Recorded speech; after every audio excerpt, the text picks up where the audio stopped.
Hello, galera, tudo suave, lindo e maravilhoso. Trazendo aqui hoje uma revisãozinha para vocês para dar aquele auxílio fera para nossa prova que vai ser essa semana, tá, galerinha do sexto ano? Então, bora dar uma revisada aí nos conteúdos e vamos partir aí para o que é interessante, o que é necessário. Então, galerinha, para minha prova ela vai estar trabalhando principalmente aí ideias relacionadas ao chamado modelo, que é o modelo nesse primeiro momento, o modelo geocêntrico, tá ligado? Galerinha, só lembrando ali, né, o que significa geocêntrico em si, tá bom? A própria palavra, ela já traz um elemento bem importante ali. Quando a gente fala de geo, tá? A gente tá falando do quê, galera? A gente tá falando de terra, né? Então, toda vez que a gente fala de terra, neste caso, para este modelo, nós estamos falando de uma terra no centro. Por isso a gente está trazendo aí um modelo em que acreditava que a Terra estava no centro do universo, tá, galerinha? Bem importante aí, esse é um elemento importante para a gente saber qual é o significado do nosso modelo, tudo bem?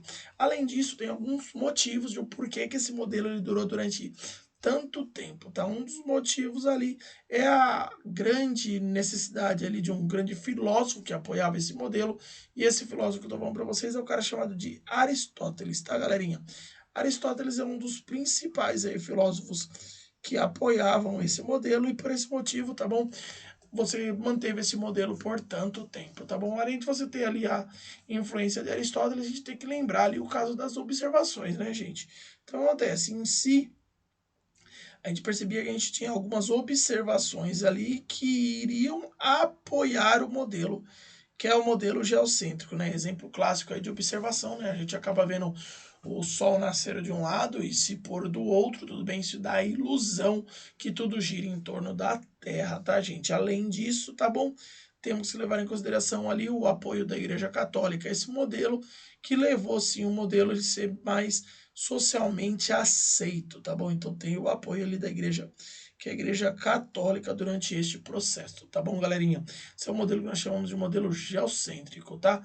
Então, ele é um modelo que ele foi defendido durante muito tempo e sempre apresentou uma certa quantidade de erros, de falhas, coisas que não podiam ser explicadas por meio desse modelo, tudo bem? E algumas tentativas de correção foram realizadas. Por exemplo, foi tentada uma tentativa de correção por Ptolomeu, tá, galerinha? Ptolomeu ele tentou corrigir esse modelo, acrescentando ali uma ideia de você colocar os chamados epiciclos, tá, galerinha? O que seria esse tal desses epiciclos, tá?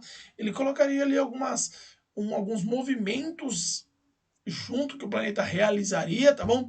De maneira a conseguir explicar o que estava errado no modelo, tá bom? Então ele fazia um movimento que era um movimento assim, ó. Tudo bem? Um movimento que era um movimento mais intricado, ao invés de ser um movimento que fosse um movimento apenas circular, como era o modelo, que era um modelo geocêntrico clássico. Então o Ptolomeu ele tem como principal diferença colocar o Sol aqui no centro, mas o planeta girar a partir dos chamados epiciclos, enquanto o modelo clássico ele girava com o modelo que era um modelo tradicional, belezinha, galerinha? Esse modelo, tá bom, que é o modelo geocêntrico, ele tinha uma série de problemas, tá bom? E aí ele durou durante um bom tempo, tá, galerinha? Ele dura praticamente ali até 1500, né? Então, 1500 você tem ali muita gente defendendo o modelo que é o modelo geocêntrico, e pouco a pouco ele vai caindo, tá bom? E vai dando vai dando espaço para quem? Para o modelo que nós chamamos de modelo heliocêntrico, tá, galerinha? O nome heliocêntrico ali, ele está relacionado a ter o Sol no centro.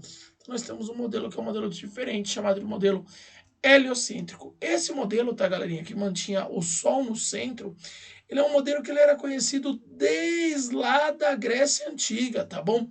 Sabia que tinham filósofos que defendiam ele, né? Um deles é um cara chamado de Aristarco, tá? Então a gente tende a falar que a criação do modelo heliocêntrico, tá bom?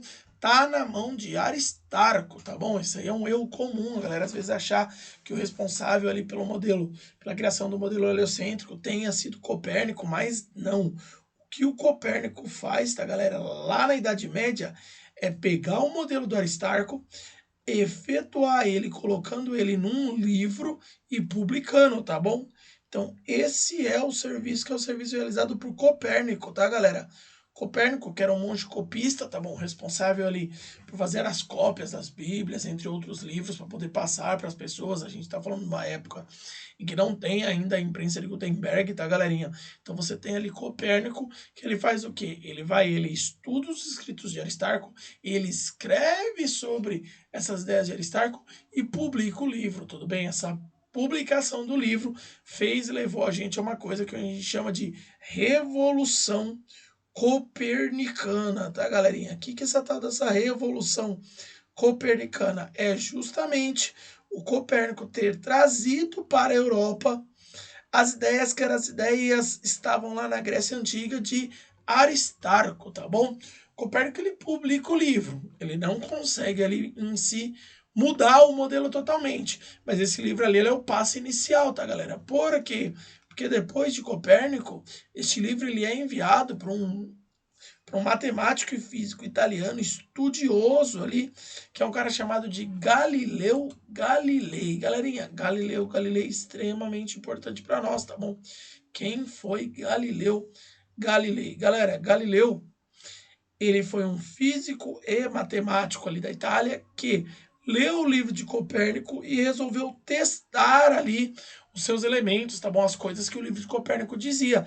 E quais foram os testes principais realizados por ele, tá bom? Ele fez uso de um equipamento que não foi inventado por ele, tá bom? Foi inventado por Hans Lippershey, um amigo de Galileu, que era chamada luneta, tá, galera? A luneta, antes ela é utilizada aqui para guerra, para você conseguir observar, tá, gente, os exércitos inimigos chegando antes, mas o Galileu Galilei ele resolveu utilizar isso para fazer observações do céu estrelado, tá bom? E ao fazer essas observações do céu estrelado, ele percebeu três coisas ali que poderiam dar um suporte imenso para o modelo, que era o modelo heliocêntrico. Primeira coisa, tá bom? Quando Galileu Galilei pegou e ele olhou para a Lua, ele percebeu, galera, que a Lua ela tinha crateras e montanhas, tá bom? Então, a Lua ela tinha crateras e montanhas. Isso tirava a Lua ali de uma posição, que era uma posição que era defendida pelo modelo geocêntrico, que na verdade ela era um luminar. O que eu estou falando ali de um luminar, tá, galera? O luminar que eu estou falando ali, a ideia era o seguinte, tá bom? Eles enxergavam esse tal do luminar como uma coisa que era feita do éter, tá bom? Um material que era um material perfeito, tá bom?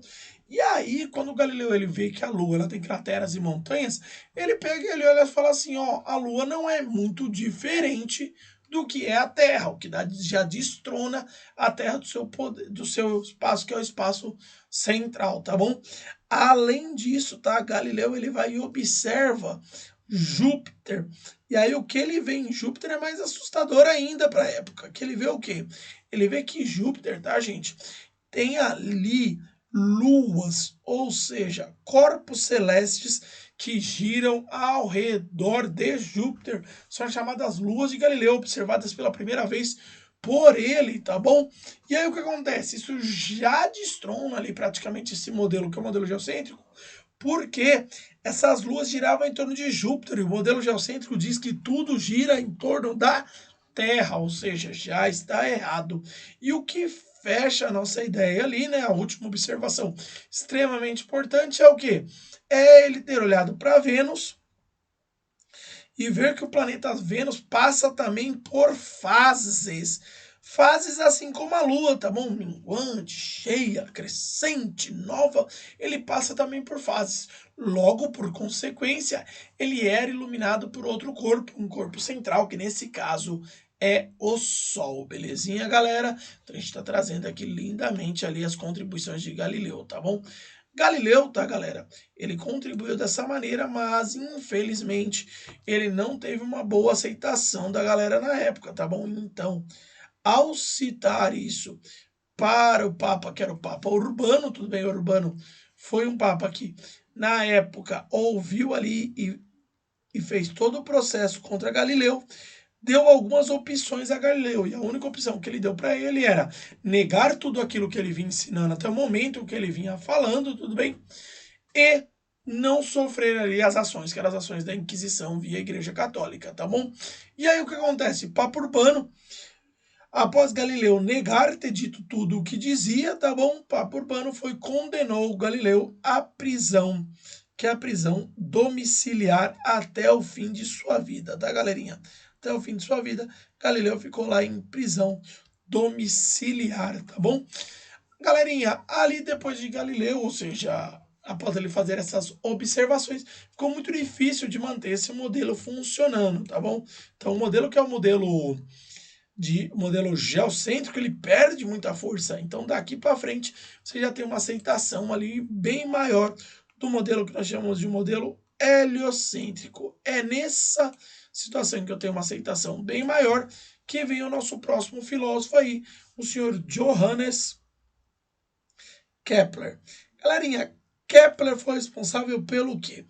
Ele pegou ali algumas ideias do modelo geocêntrico, modificou elas, trouxe para o modelo, que é o modelo heliocêntrico, e após isso, tá bom?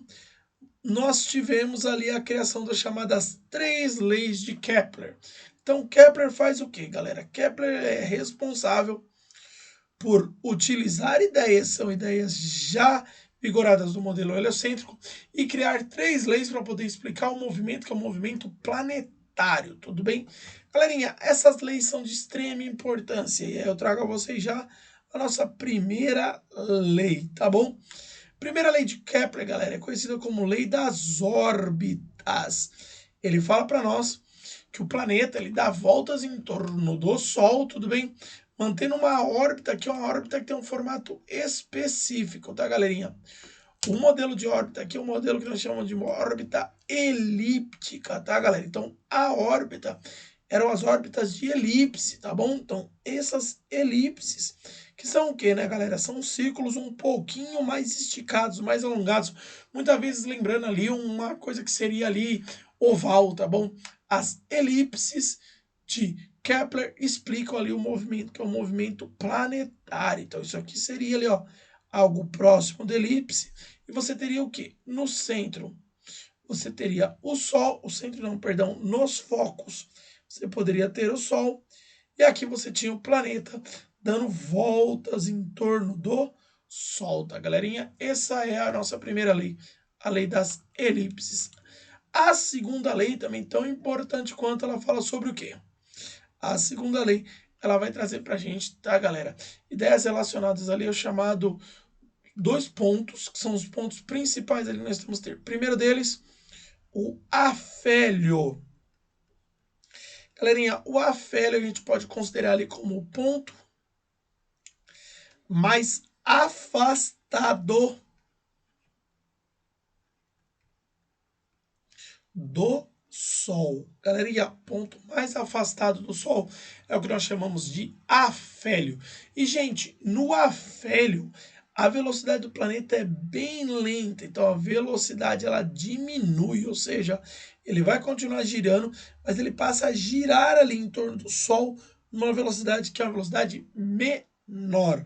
O nosso segundo ponto, tá bom? Chamado de periélio, tá, galerinha? O periélio ele vai ser o quê? Ele é o ponto mais perto do Sol, tá bom? Ponto mais perto do Sol. E nele a gente já tem uma mudancinha, tá bom? Nele o que vai acontecer é o seguinte: ao invés de ele ficar lento, ele vai ficar rápido, tá bom?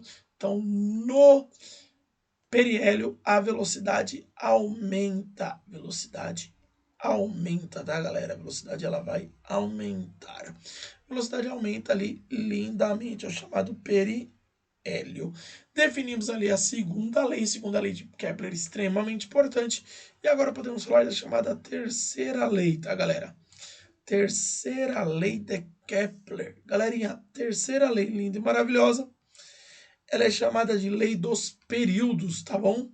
Porque ela vai estabelecer ali o tempo para o planeta dar uma volta em torno do Sol.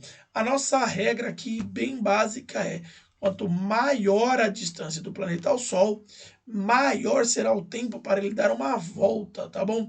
Galera, e aqui, ó, quanto maior a distância,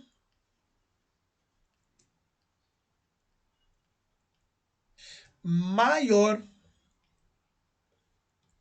o tempo para dar uma volta. Galera, quando eu falo para vocês uma volta aqui, eu estou falando do quê? Eu estou falando ali nada mais nada menos do que da duração do ano. Então, os planetas que elas estão mais longe do Sol, ele tem um ano que é um ano maior. Já aqueles que eles estão mais perto do Sol tem um ano menor e os que estão mais longe tem um ano que é um ano maior, tá bom? É a duração desse ano que vai ser alterada em relação à sua distância, tá, galerinha? E aí, para fechar, o último tema que a gente vai tratar aqui basicamente é o chamado Big Bang. Galera, o Big Bang ele está relacionado ali à visão científica, tá? De como o universo foi criado, tá, galerinha?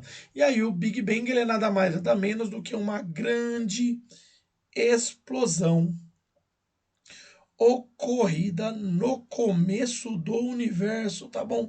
Universo, uma explosão que é uma explosão gigantesca, a maior explosão já vista. E quando é que ela ocorreu, tá, galerinha? Ela ocorreu há nada mais nada menos do que 13,9 bilhões de anos atrás, tudo bem?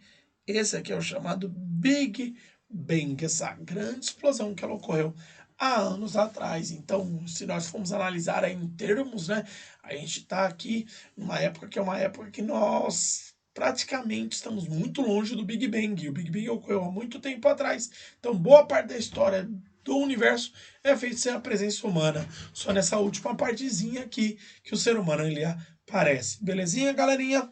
Isso aqui são teminhas, coisas que estarão cobradas em relação à minha prova. Aconselho que os senhores façam a revisão também em casa, vejam as apostilas e sigam aí. Galerinha, tchau, tchau. Até mais.